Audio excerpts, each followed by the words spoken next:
Good morning, everyone. My name is Andrew Hall. You may call me Dr. Kennard. I'm working with a new microphone today. You might hear my cat Biscuit in the background. Hopefully, you hear me. Hopefully, this is better sound quality than what we've had before. And I'm waiting to hear from you. I'm waiting to hear your feedback if the sound quality is any better because of all the strange things I worry about. It is the sound quality. All right, actually, you can tell Jack Maturko told me, Andy, you need a better microphone.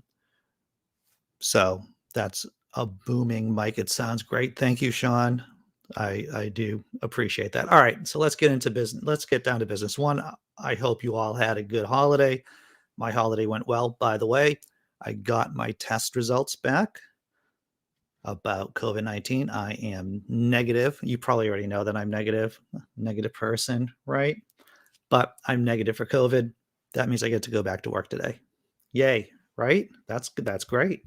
So I've had 2 at-home tests saying that I'm negative, and now I have the official lab results back saying that I'm negative, and just confirms what people have always said about me. All right, first, let's just go into the first story this morning. And what is that about? It's about this gentleman right here, everyone. Not a very healthy looking person. Chronic bronchitis and an anti-vaxxer. Not only is he an anti-vaxxer, he has his own bunch of fake pharmaceuticals to help people's health. Okay, let's do this. Right-wing podcaster reportedly on ventilator for COVID after attending a rally.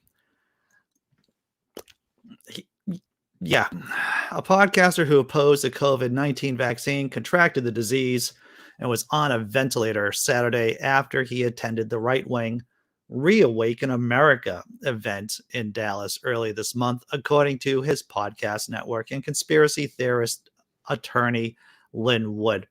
I just want to point out that a common thread in fascism, a common characteristic of fascists, is this lost past, this past that they're trying to regain for the people, their people. Podcast network Frog News said on the social media site Telegram that Doug Kuzma, I'm going with Kuzma, latest communication with them included a photo of him posing with ivermectin, thank you, Joe Rogan, the anti-parasitic medication that many claim treats COVID, despite federal health agencies' warnings not to take it for such purposes, and other chemicals after a 3-day event which featured Michael Flynn, who briefly served as Donald Trump's national security advisor and later pleaded guilty to lying to the FBI. As of Saturday, Kuzma was sedated and on a ventilator. He was not conscious, noted a Frog News message. Doug needs heavy, heavy prayers. This gentleman here, he doesn't need skim milk prayers. He doesn't need 1% prayers. He needs the heavy, heavy prayers, everyone, because those are the ones that'll change God's plan. Kuzma's damaged lungs were not responding to treatment. Wood wrote in a Telegram message seeking help. He urged anyone who knew of a medical provider or attorney who could help to contact a Frog News administrator ASAP.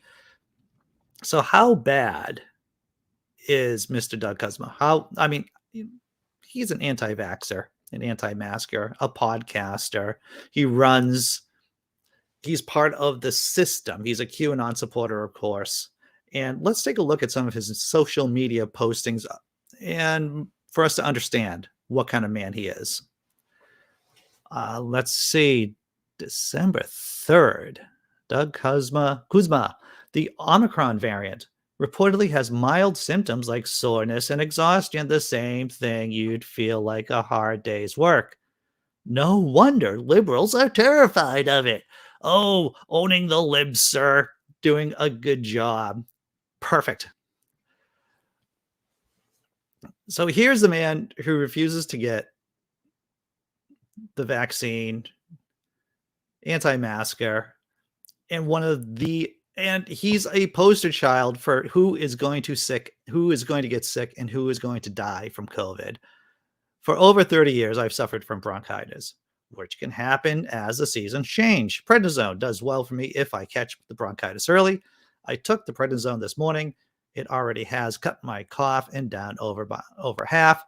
You take for 4 to 3 days, then you take for 3 days, and then 2 for 2 days, and 1 for 1 day bronchitis.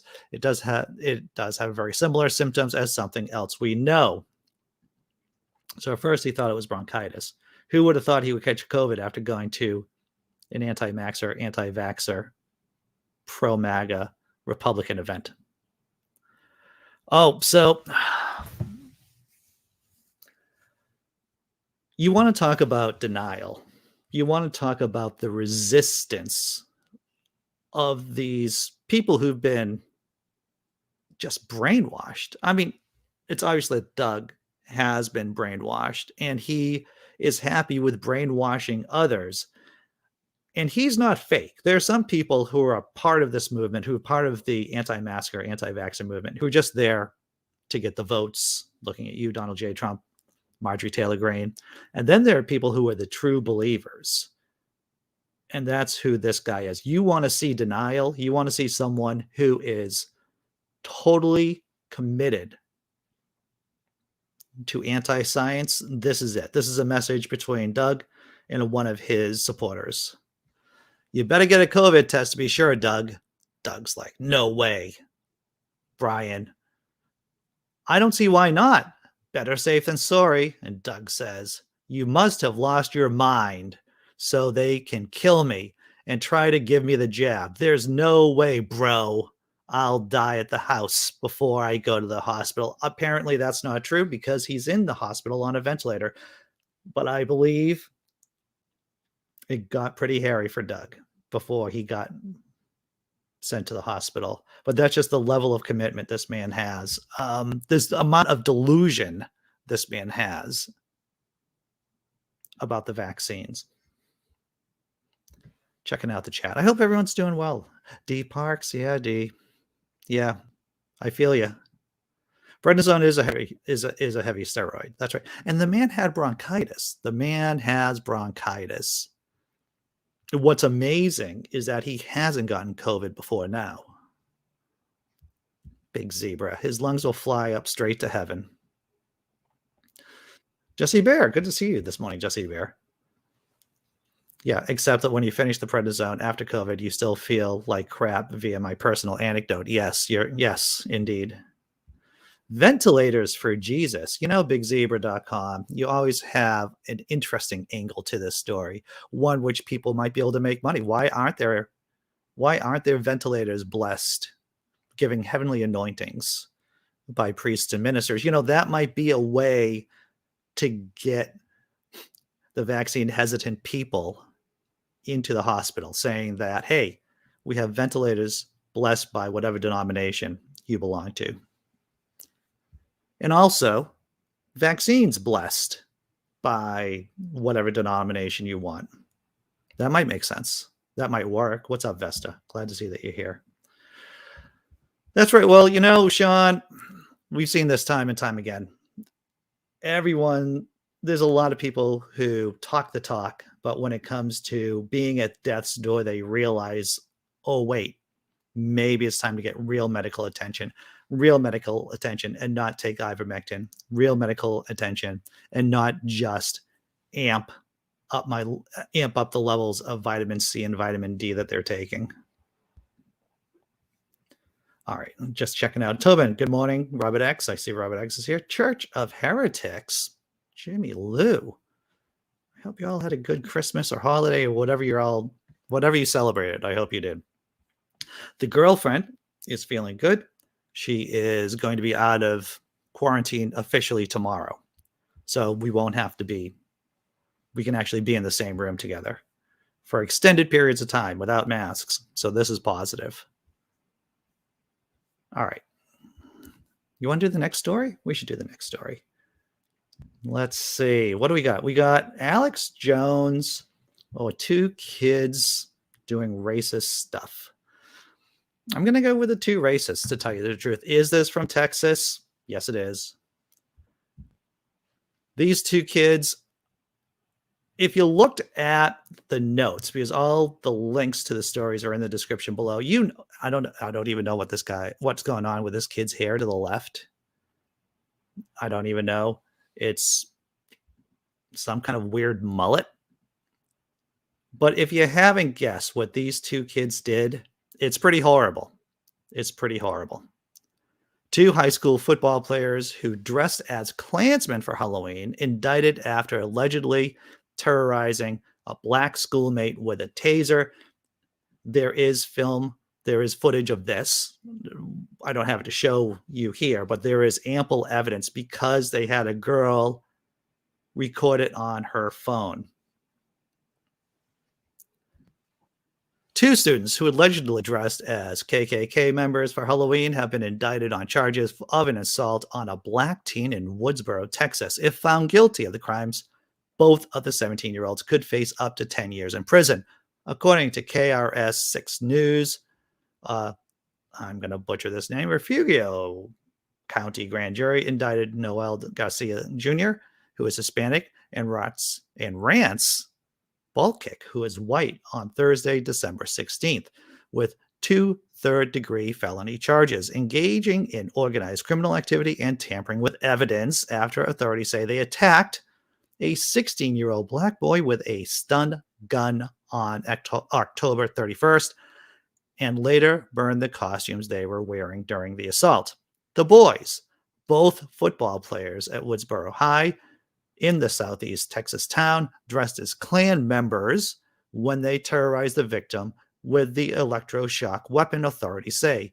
Thus, both Garcia and Balkick's 2 indictments will include hate crime enhancement.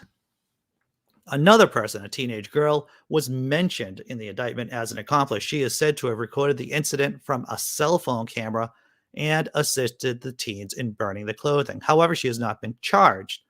The Texas Monthly reports that all 4 students involved in the case, the 2 boys, the girl, and the victim, attend the Westboro High School. The victim actually plays on the same team as Garcia and Balkick. Texas Monthly reports has a 1-minute video of the attack shot from the cell phone the girl is filming. The footage is said to show the victim trying to get away from his attackers. You got to wonder what the homes of these 2 kids are like. What kind of messages are their parents sending them? How many times adults have seen this type of behavior or similar behavior, whether it's the football coach, teachers, adults in the community, and they just look the other way, right? And I'm not saying about like violence, physical violence, but there are many little, and I'm going to use the word microaggressions that people like this use. This kind of behavior just doesn't come out of the ether. It just doesn't pop in from nowhere. The victim's attorney, Matt Manning, said, "I am heartened insofar that this indictment is proof positive that at least the citizens of the grand jury in the county saw the evidence was indisputable, saw that what my client said actually did happen, and they are now going to bring to account at least 2 of those people who were involved in the crime. It remains unclear if the 16-year-old girl has been or will be arrested," Manning states. Another white teen who is trying to intervene also appears at times in the video near the black boy. Manning, as reported by Crossroads today, said 6 other people also claimed to have been harassed by the same group of teens. Now then, did the school do something stupid and egregious and racist? Did they?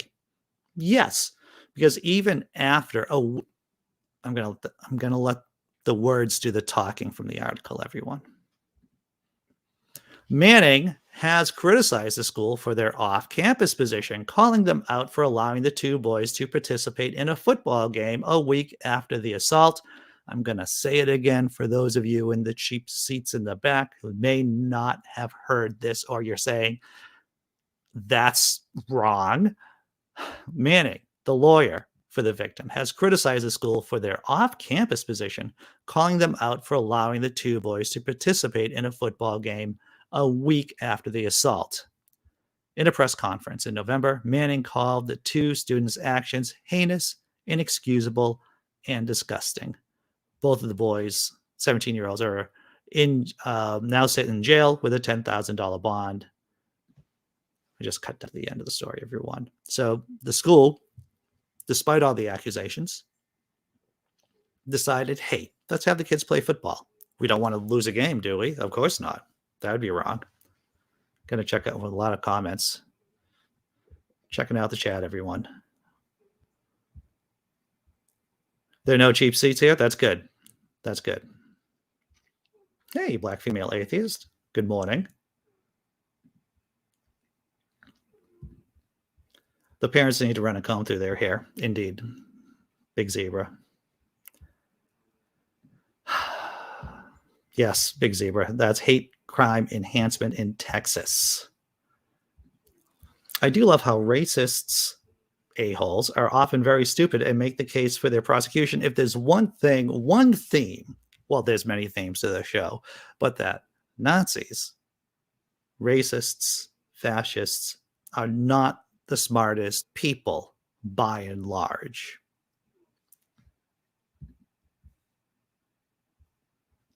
Okay. Oh, Jessi Bear. It's always in Texas or Florida, right? Whenever we have one of these horrible stories, it's a majority do tend to come from Texas and Florida. Now, they are large states with a lot of people in them, so you would think that there are just more people there where crazy stories may occur. But you're right. Both Texas and Florida, I would not live there if I wouldn't send my children to school there. I would, yeah. Okay. You want to do something funny? You want to do a cat? You want to look at a cat? Doing some cat stuff. This is the halftime tummy rub show where we take a pause from the news cycle and enjoy something.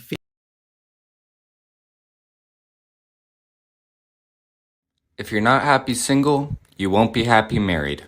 Happiness comes from cats, not relationships.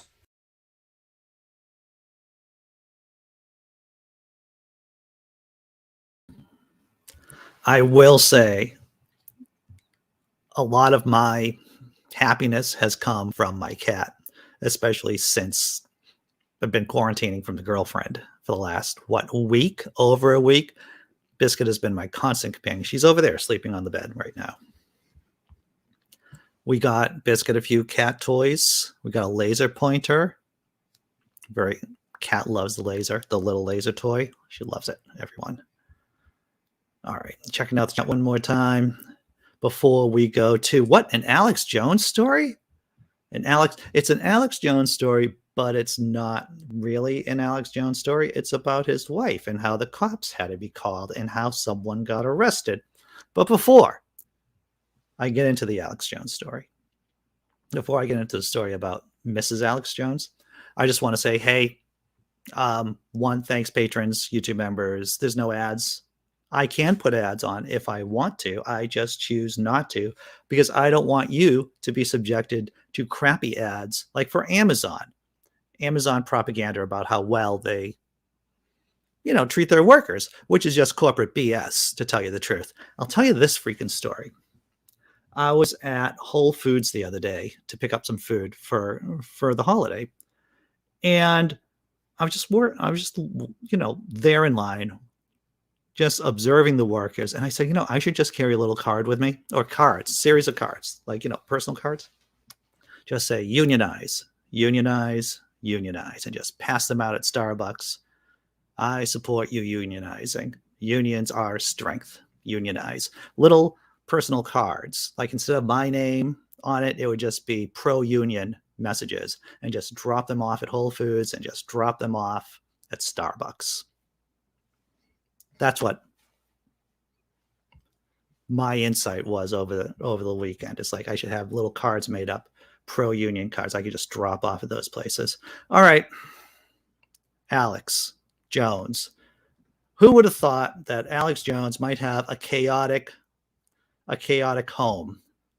Wife of conspiracy theorist Alex Jones arrested on Christmas Eve. Arrest of Erica Wolf Jones on domestic violence charge stemmed from medication imbalance, InfoWars host says. I'll say this. The times that the cops showed up at my house when I was growing up, when I was a kid, never on the holidays. My parents were always to keep it under control for major holidays. That's one. But Alex Jones, right there, he may not be in the most stable home environment. Who would think? The wife of conspiracy theorist Alex Jones was arrested on Christmas Eve on a domestic violence charge. The right-wing provocateur said stemmed from a medication imbalance. Sheriff's deputies booked Erica Wolf Jones into an Austin jail around 8:45 p.m. on Friday. Jail records showed the 43-year-old faced misdemeanor charges of assault causing bodily injury to a family member and resisting arrest, search, or transport. I know all of you are wondering, is there video of this? I don't know. I haven't seen any evidence of video. It would be great if there were like body cam video of the event, because if someone is popping off like that and the cops have to be called on Christmas Eve, you're talking next level of crazy going on. Causing, let's see, by afternoon of Christmas Day, she had not received a bond. So that means Alex Jones, an Austin resident and founder of the right-wing media group InfoWars, declined to say if he had been injured or to elaborate on what happened beyond that. He believed it was related to a recent change of medication. It's a private family matter, what happened on Christmas Eve. It's a private family matter. Alex Jones, typical right-wing hypocrite. Alex Jones sent his army of flying monkeys against a variety of enemies of his, right? The Sandy Hook shootings, he sent a variety of his minions to verbally abuse and to harass the parents. But all of a sudden, when it comes to him, it's all about, it's a private matter. It's none of your business. I love my wife and I care about her, and it appears to be some kind of medication imbalance. The Travis County Sheriff's Office did not immediately respond to a request for the report on Wolf Jones' arrest, and a spokeswoman could not provide information. An attorney for Wolf Jones did not immediately respond to a request for comment. Jones went to court himself this week, seeking to block subpoenas issued by the House committee investigating the 6th January insurrection at the U.S. Capitol. Jones spoke at a rally in support of then-President Donald Trump that preceded the riot, and his InfoWars colleague Owen Schroyer was charged with crimes related to it in August. Schroyer has said he's innocent of the charges. I would love, if I was going to wave my magic wand and ask for a post-Christmas miracle, it would be Alex Jones' wife just going on screen and talking about all the dirty secrets of Alex Jones. That's what I would hope. I would give a kidney. I would give a kidney for that right now. If she is listening, if her people are listening, it's like I will contribute a kidney to a person. I don't care. If you would just get on camera and just tell it all. The dirty secrets of Alex Jones. Check out the chat. Before we start closing up the show, this show ends at 9:25 approximately. We start the after show at 9:30 on the dot. If you want to be on the panel, there is a link. If you're watching on Twitter, you're going to have to come over to YouTube to find the link. If you want to be on the panel, if you're watching on Facebook, I can't see your comments, unfortunately. You'd have to come over to YouTube and make comments for me to see them. All right.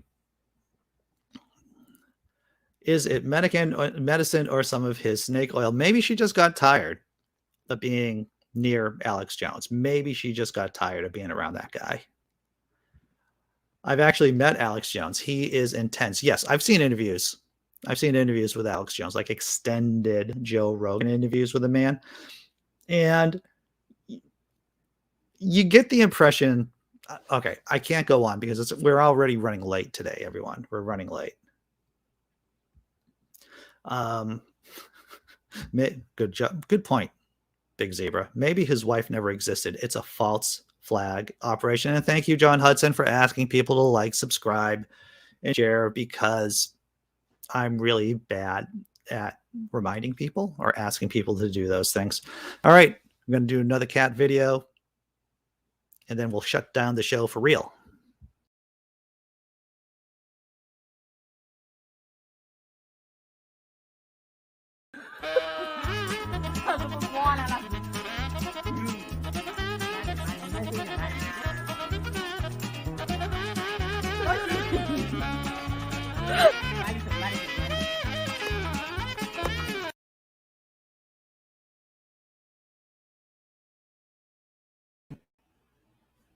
That cat was scared.